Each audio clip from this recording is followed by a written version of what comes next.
Alright, hello everyone, welcome to another Tales of Crestoria video. Today I'll be providing you with tips for beginners. So yeah, do note it's for beginners. And I just want to tell you guys what you guys should really focus on when you are playing this game. So yeah, but before we get into the tips, I just want to mention this really quickly. So some people said that this game was pretty blurry on their phones and whatnot. And I'm pretty sure this recording is going to be like that too, and it kind of seems like the game is like really bad, but for me, like the emulator runs pretty fine. Like the recording is just bad because like my recording system is just horrible, but the for me, like the game just runs pretty smoothly. So I just want to see what happens when I play this game on my phone. And my phone is pretty old. It's like Samsung A8. It's like 4 years old or something. And I played it on my phone, and they were kind of right. It did look blurry, but I think it just might be because of your phone. If it looks blurry on your phone, if you don't like it, then I do recommend you guys to get an emulator.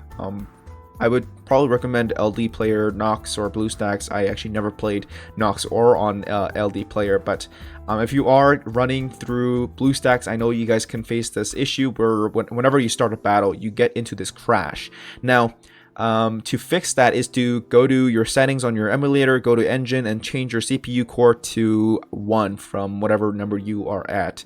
And the crash will, well, it still kind of happens, but if it happens way less frequent when you have your CPU core to 1. So I do recommend you guys to do that.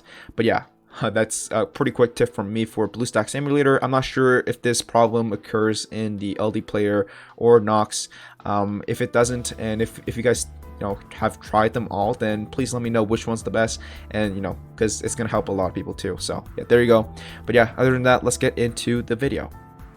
Alright, so tip number 1. This is pretty common, and this is probably self-explanatory, but do power-up quests, gold quests, and story. Now, I'll talk about story first. Story is important because, one, you do have to get to a certain point in the story in order to unlock Phantom Tower and the raid. So do that, and I'm pretty sure story is the main place for you to collect the specific ascension materials in order to ascend your characters.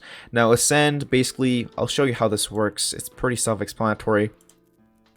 It increases your character's level cap. So for example, if we do look at here, so for Ludger, I hope I'm pronouncing his name right.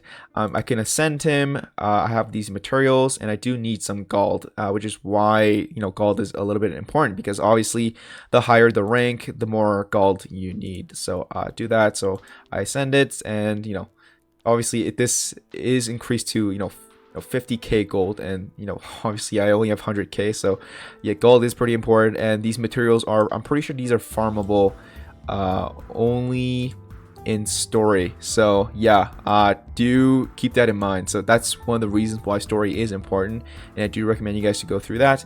And for obviously the daily dungeons for power-up quest and gold, I already talked about gold, but power quest, this is where you get guys get your elixirs and your refining stones. Refining stones are actually pretty important as well, because you need to use these are basically elixirs for memoria stones, and leveling up your memoria stones are important because they do provide these stats to your characters. Just think of memoria stones as equipment, and obviously if your characters have equipment, obviously their stats goes up, and if you do upgrade them, so does your character's stats. So yeah, there you go. Pretty important stuff. So there you go. Try to get to story first though.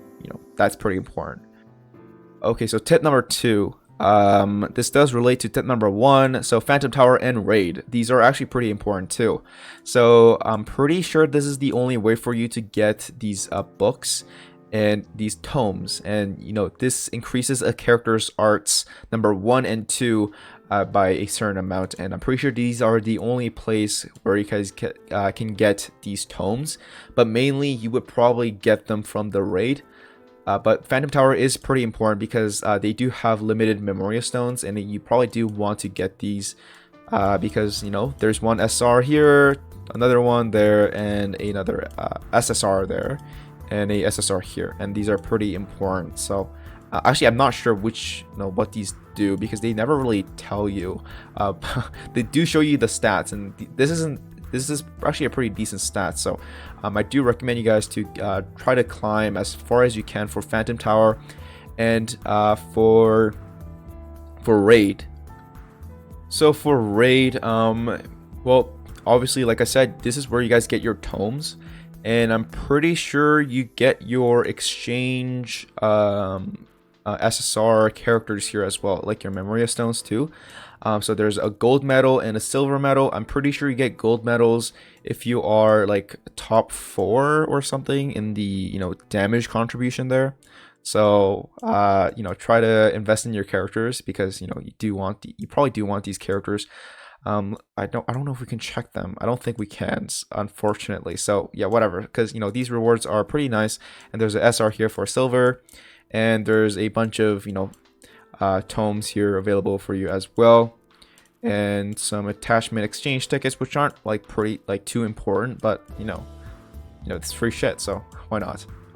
Okay, so I actually just want to mention something real quick. So if you want to get into the harder levels for raid, you do need these specific cores, which you guys can get from the normal stage and the easy. Wait, there's no easy stage. So the normal stage, you guys can get those from the normal stage, and then you'll move on to hard. And if you grind up on hard, then you'll move on to very hard, I'm pretty sure. So do keep that in mind. And I'm not too sure about this, but you might have to go through the raid in order to get more more exclusive ascension items. So do keep that in mind as well. But yeah. Alright, so for arena, this is another quick little tip. This might be useful for story, probably not, but so when you get into arena, you have no idea what level these characters are. You guys can actually check them by targeting them. So Asbel, he's level 26, Crest level 50, and QQ level 20, and Eleanor level 20 as well. So obviously you probably do want to, if you're in my situation here, then you probably want to go for Crest first, because he does have the highest level and he probably will do the most damage here. So you probably want to play this smart and target Crest here, and we'll just go ahead and attack him and try to get him before he gets us. So yeah, that's a quick little tip there. Alright, so I just want to mention this really quickly. So in PvP, sometimes people put stronger units as sub-units in order to kind of waste your turns on the arts. So do whenever a sub-unit comes in, try to check out their levels and stuff, because sometimes they are strong and you do want to target them first sometimes. So yeah. Oh, another tip for arena: you don't always have to start attacking with your first unit here. You can just you can actually just switch which units you want to attack with first by clicking on their characters right, their images right here at the bottom. So yeah, do remember that. Okay, so this is the last tip for PvP. You guys can get these PvP tickets where you guys can use it in the summoning, and you guys can get SSR Chronos if you are lucky enough. The rate is 3%, so it is pretty high, so hopefully you do get it. But yeah, that's the last one, I swear. Alright, so tip number 4, don't really look down on SR units, because some of them are pretty good. Sometimes they have a really useful AoE ability that can actually sometimes wipe people in the arena.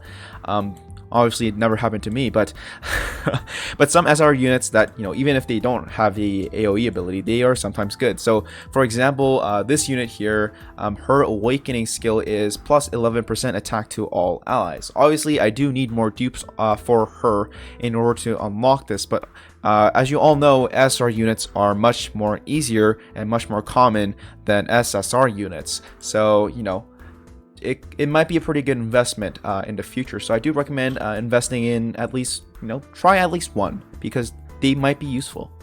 Alright, so tip number 5, if you really can't stop your urge from trying to summon just to get a SSR character, try doing these challenge missions because these are pretty damn rewarding. So I'm at challenge mission 6. When you start this, obviously you'll be at challenge mission 1, and if you complete these 6 missions that are given to you, you'll move up to another challenge mission stage. At challenge mission 5, I'm pretty sure you can get a SSR summon ticket, and you'll be able to summon a SSR randomly in the summoning, and hopefully that kind of kills your urge for summoning because, you know, it's a free SSR. So and that's probably one of the reasons why I would probably recommend people to summon for at least 3 SSRs, because, you know, if you reach to this point, then you'll probably have a full team for SSR characters, well, at least for your main team. So yeah, do keep this in mind and try the other missions as well, because they are pretty damn rewarding as well. So here, you know, this game does give you a lot of materials, especially the stones. These are pretty common. So yeah, there you go. Okay, so tip number 6, I actually didn't know this, but you guys can go to the codex right here, go to menu, and then you'll be able to go to codex here in the center of the screen, and you guys can check the Memoria stones or the characters. And apparently so the Memoria stones in the the Memoria stones in the Phantom Tower, they're not available as a character, unfortunately. You guys can only get the Memoria stones for those characters for now, which is a little bit unfortunate, but you know, it is what it is. But I'm pretty sure those Memoria stones are pretty worth getting, because, you know, you probably do have to climb a bit in order to get them, but we can check what they do right here and right now. So I'm pretty sure this one, yeah, crit damage plus 80%, very nice, I guess. What was the other one? I'll probably have to scroll down a bit. Oh, we can filter, so you guys can check this out. SSR, and where is it? Pretty sure it's, oh, there you go. So Kratos, 38% Mystic Arts damage. Oh, I guess that's pretty nice, I guess. Yeah, there you go. So you guys can check the Memoria stones out here. These are available in the exchange shop. I believe this one plus 15 crit rate for fire allies. So you guys can do that. But yeah, that's pretty much it for tip number 6. Alright, so at this point of this video, these tips aren't that relevant, I guess. If you do look at the center right side of the screen below the missions, there's a time box, and reward number 1, 3, and 4 are pretty important, I think. Especially number 3, you get your rainbow silver elixirs, which does give you a lot of experience points compared to the bronze one. I think. Don't quote me on it, but yeah, probably worth it. And well, some may be curious, but if you want to change your background, go to menu, go to home settings, and then you guys can pick 2D slideshow of your characters, or just get the 3D background like I have right here. Or if you want to change your profile, then click the top left side of the corner and click your rank thing there, and there you go. And you guys can change your name, you guys can change your title here. Yeah, I don't really care about this, but you guys can change your image, pick your characters, whatever you have to own them, I'm pretty sure. And oh wait, I think you can change it to your Memoria Stone arts too. So for SSR Memoria Stone arts, they're pretty good. So I'll just put Ludger here, or you guys can pick Leon and stuff like that. And you guys can change your main character that is going to appear in your guild right here by clicking the settings. You can go for Rita, Leon, and Ludger. I'm just gonna go with Ludger. So yeah, but yeah, that's pretty much it for this video. If you guys did find this video helpful, then don't forget to leave a like, subscribe, and bye bye.